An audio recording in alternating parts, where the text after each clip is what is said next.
Boa noite a todos, espero que todos estejam bem. Nós vamos dar continuidade ao nosso conteúdo sobre precaução padrão.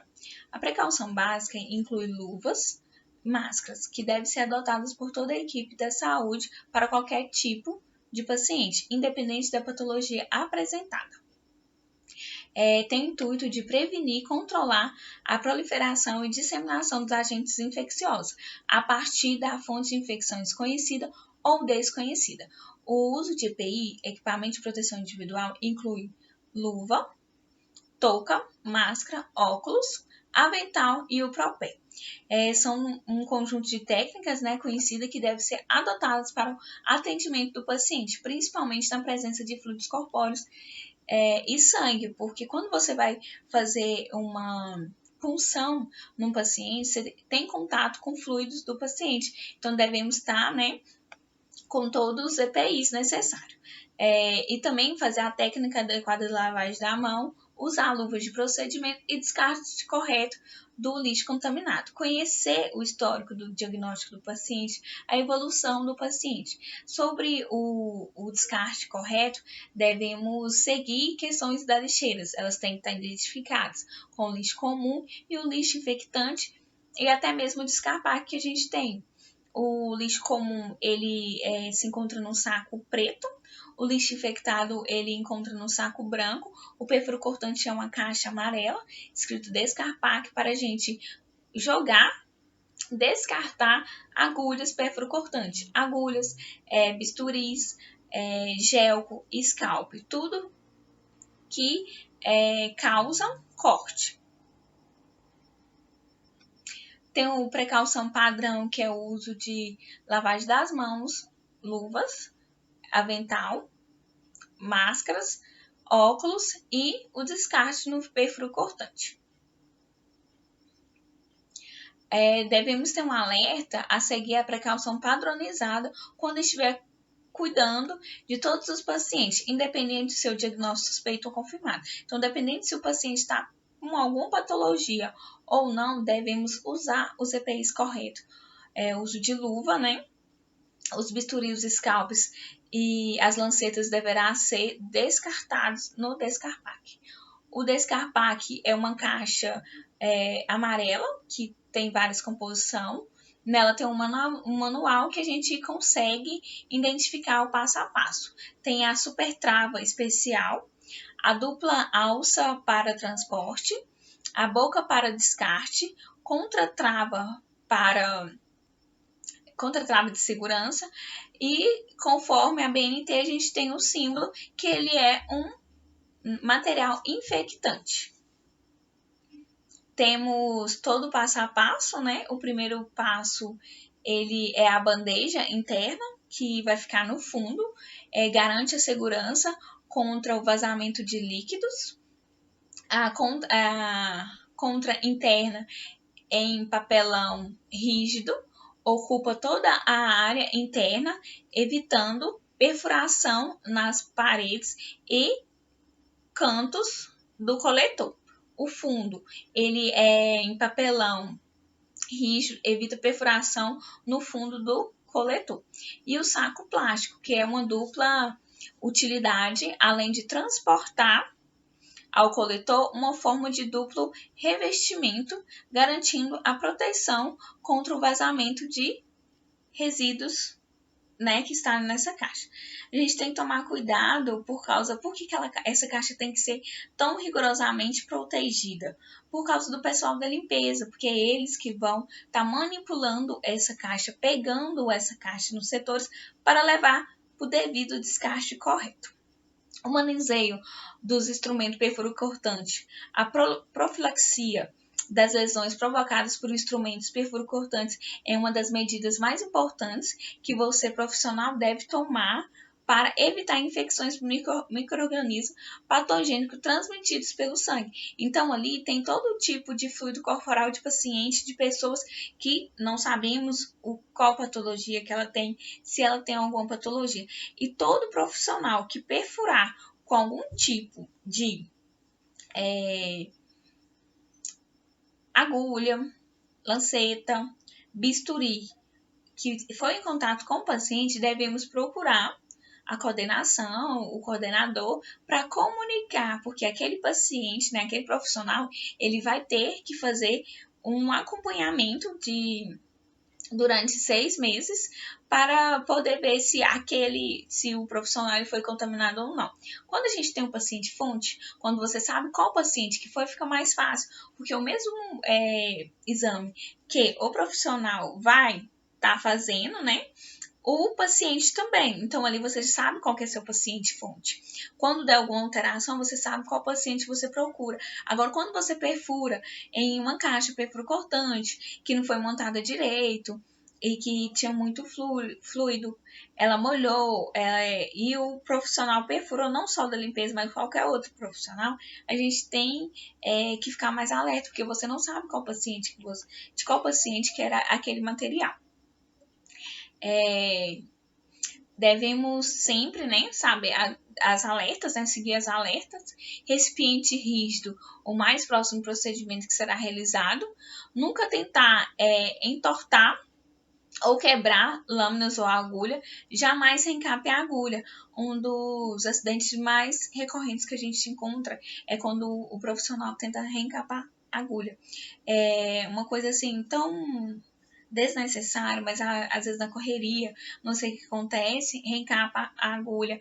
Ou eu já vi casos de paciente está na maca esperando, faz um procedimento e o profissional coloca a agulha na cama. Aí vem um outro profissional e perfura, então a gente deve ter muito cuidado, porque esse material entrou em contato com outra pessoa. Não sabemos até então que patologia aquela pessoa tem. Substitui o recipiente rígido quando a sua ocupação chega a 3/4 da sua capacidade. Então, essa caixa amarela, esse descarpaque que a gente tem para descartar esses perfuro-cortantes, ele tem uma linha onde indica a superlotação. A gente deve colocar até naquela linha, por quê? Porque as meninas têm que fechar para poder levar para o descarte correto. Se essa caixa encher, não tem como fechar corretamente e pode haver um acidente. A agulha, né, extravasar e algum profissional se cortar. A precaução por peridigotos. São gotículas abaixo de 5 milímetros, eliminados quando o paciente infectado tosse, espirra, conversa sobre o procedimento como aspiração ou brancoaspiração. Elas são inibidas a uma das distâncias através de ar, depositados, conjuntiva, mucosa nasal, boca de hospedeiro ou na pele íntegra, produzindo colonização de um metro. E nesse caso dessa pandemia, ele é um vírus, né, que a gente tem que estar todo equipado, até porque entra na questão de precaução padrão. O profissional ali, até mesmo nós devemos ficar toda paramentada. Por quê? Porque o paciente ele vai tossir, ele vai soltar fluidos. Então, o vírus vai estar passando por ali. Então, devemos usar todos os equipamentos, né, de proteção individual e seguir as precauções, que seria por aerosóis. Por isso que a gente usa as máscaras N95, porque elas são mais resistentes. Ela tem o filtro que não deixa as gotículas ultrapassar. Precauções peridigotos. As medidas. A primeira precaução é padrão, né? A gente tem que estar toda com EPI. O quarto privativo, compartilhado com a mesma patologia.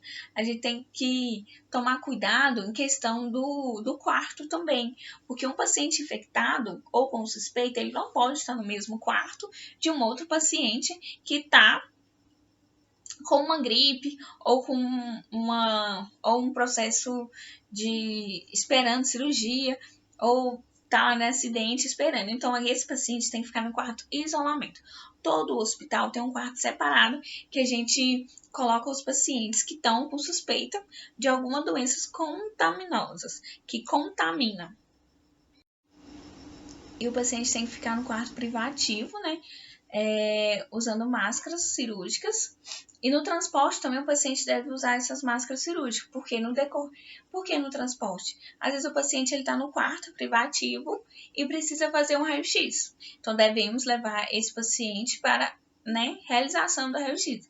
Então o paciente ele não pode ser transportado pelos corredores sem uso de máscara, porque no decorrer ele pode espirrar, tossir, causando, né, liberação de partículas, e essas partículas podem entrar em contato com outra pessoa, até mesmo nas superfícies. Doenças, né, que são causadas por perdigoto são as meningites, a difteria, a coqueluche e a pneumonia causada por estreptococos. A precaução por gotícula, devemos usar a lavagem das mãos, o uso da máscara cirúrgica profissional para o paciente e o quarto privativo. Precaução com transmissão pelo ar. Por gotículas maiores que 5, as partículas permanecem suspensas por longos períodos de tempo, né? Eliminadas em tosses, espios e encontram indivíduos suscetíveis. Então, o outro paciente, ou até mesmo profissional que tiver imunidade baixa, não pode estar em contato com esse paciente. A gente usa a precaução padrão, né, que são os EPIs que eu comentei logo mais. O quarto privativo também, com portas fechadas, a pressão de ar deve ser negativa. A máscara N95 para casos de tuberculose, mesmo para o mesmo tipo de patologia, transporte do paciente com máscara cirúrgica. Então, o paciente também vai ser transportado com máscara cirúrgica. E devemos tomar cuidado em questão de acompanhantes também. O acompanhante que está dentro do quarto, ele também deve usar essa máscara, por causa da questão de contaminação. Quem for visitar deve usar, mas geralmente quando o paciente está no quarto privativo, né, isolado, as visitas são suspensas, até porque a quantidade de EPI vai ser muito grande. Então, acaba que muitos hospitais têm a norma de só o acompanhante mesmo. Aí, depois que fez o exame, o paciente já encontra no quarto normal, ela vai poder estar recebendo visita. Exemplo dessas doenças com esse contato tuberculose, sarampo e varicela. A precaução por aerosóis são lavagem da mão, o uso da N95 para o profissional e a máscara cirúrgica para o paciente e o quarto privativo. A N95 é a máscara que é mais resistente devido a sua proteção, questão dos filtros, né? Os fluidos, eles não vão conseguir entrar na via respiratória do profissional. Precaução por contato. Mecanismo mais comum de infecção hospitalar, contato direto ou indireto, né, do paciente. Medidas, a gente sempre vai usar a precaução padrão, que é a touca, óculos, máscara, luva, avental e o Propé. E equipamentos individualizados, né? Devemos individualizar os equipamentos. O paciente infectado com o mesmo micro-organismo pode estar junto. Se o paciente tiver com tuberculose e está no mesmo quarto, ele pode ficar naquele quarto com outro paciente que tiver com tuberculose. Já o paciente com tuberculose, ele jamais poderá ficar no quarto com um paciente com difteria, porque já precauções diferentes. Devemos também tomar cuidado com a questão da rouparia. Limpeza, a equipe da limpeza ela tem que estar paramentada. A equipe da alimentação, da nutrição também tem que estar paramentada. Não somente os profissionais como médico, técnicos ou enfermeiro. A equipe toda que entra nesse tipo de quarto que está isolado, ele deve se paramentar corretamente para o risco, né, para não haver risco de contaminação dos profissionais. Devemos disponibilizar o ramp para a rouparia, né, igual eu comentei. O quarto privativo, usar biombo para separação dos outros pacientes e visitante manter a distância. Então, nós vamos ter os visitantes, depende da patologia. Então, a gente deve colocar os visitantes espaçados. Exemplo as infecções gastrointestinais, as conjuntivites, as herpes simples e a doença de pele. A precaução de contato devemos lavar a mão, usar o avental, luvas e o quarto privativo. Quando usar luvas? Boa pergunta, né, gente? As luvas estéreis são utilizadas no procedimento que exige a manipulação de um inseto de micro-organismo. As luvas de procedimento são utilizadas para qualquer procedimento que envolva contato com líquidos corporais, sangue, secreções, excreções, mucosas e pele infectada. Então, a gente deve usar luvas estéreis nesse momento. A gente tem um alerta que devemos lembrar de trocar as luvas antes de entrar em contato com o paciente diferentes do corpo. Troque as luvas entre pacientes e outro. Retire as luvas quando a tarefa estiver concluída para evitar contaminação. Devemos tomar cuidado em questão de usar a mesma luva para outros pacientes. Sair do quarto, pegar a luva, não retirar a luva, pegar na maçaneta, aí já está contaminando porque você estava mexendo com o paciente. Quando for fazer curativo, você usa a luva, faz o curativo, retira a luva, coloca outra luva novamente e manipula o seu paciente. Então, devemos ter esse cuidado com o uso correto da luva e lavagem das mãos sempre. E quando não houver o tempo certo de um paciente a outro, você pode estar usando o álcool gel e colocar as luvas. E depois você pode também, questão de lavar a mão, mas o correto é em cada paciente você estaria lavando a mão. Mas muitas das vezes a nossa rotina é complicada, tem muitos pacientes, então você retira a luva corretamente com a técnica correta, passa o álcool gel e coloca a luva novamente. Se for para mexer no mesmo paciente, precisa ficar trocando toda hora de luva? Depende. Se sua luva expôs muito fluido corporais, como sangue, você deve trocar a luva. Se ela cortar ou não tiver mais íntegra, você deve trocar a luva. Já você terminou aquele paciente e vai atender outro, tira até questão de pegar nos materiais. Termômetro, evita pegar no termômetro, esfigmanômetro, medicamento com luva. Então, a gente deve retirar, passar o álcool gel e fazer a manipulação correta.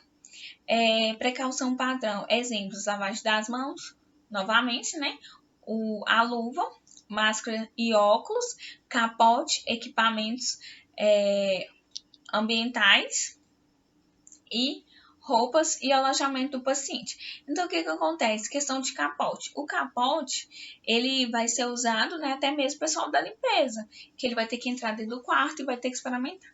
Então, devemos, ao entrar num quarto privativo, a paramentação deve ser correta, primeiramente o uso da lavagem das mãos, e você entra, manipula o paciente e ao sair, você já deixa aquela rouparia toda ali para ser colhida pelo pessoal da limpeza, porque você não pode sair do quarto privativo e transitar no hospital, porque você está num quarto contaminado, está com um paciente contaminado. Se você sair dali e começar a andar no hospital, você já está, contaminando o hospital inteiro. Então, a gente deve tomar o cuidado da retirada, da desparamentação, porque você pode até mesmo se contaminar.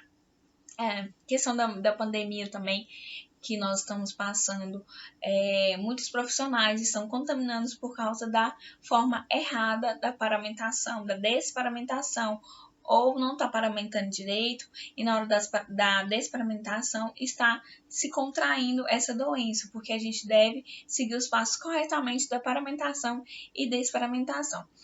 Por hoje terminamos. Uma excelente noite para vocês e muito obrigada. Até a próxima aula. Beijos!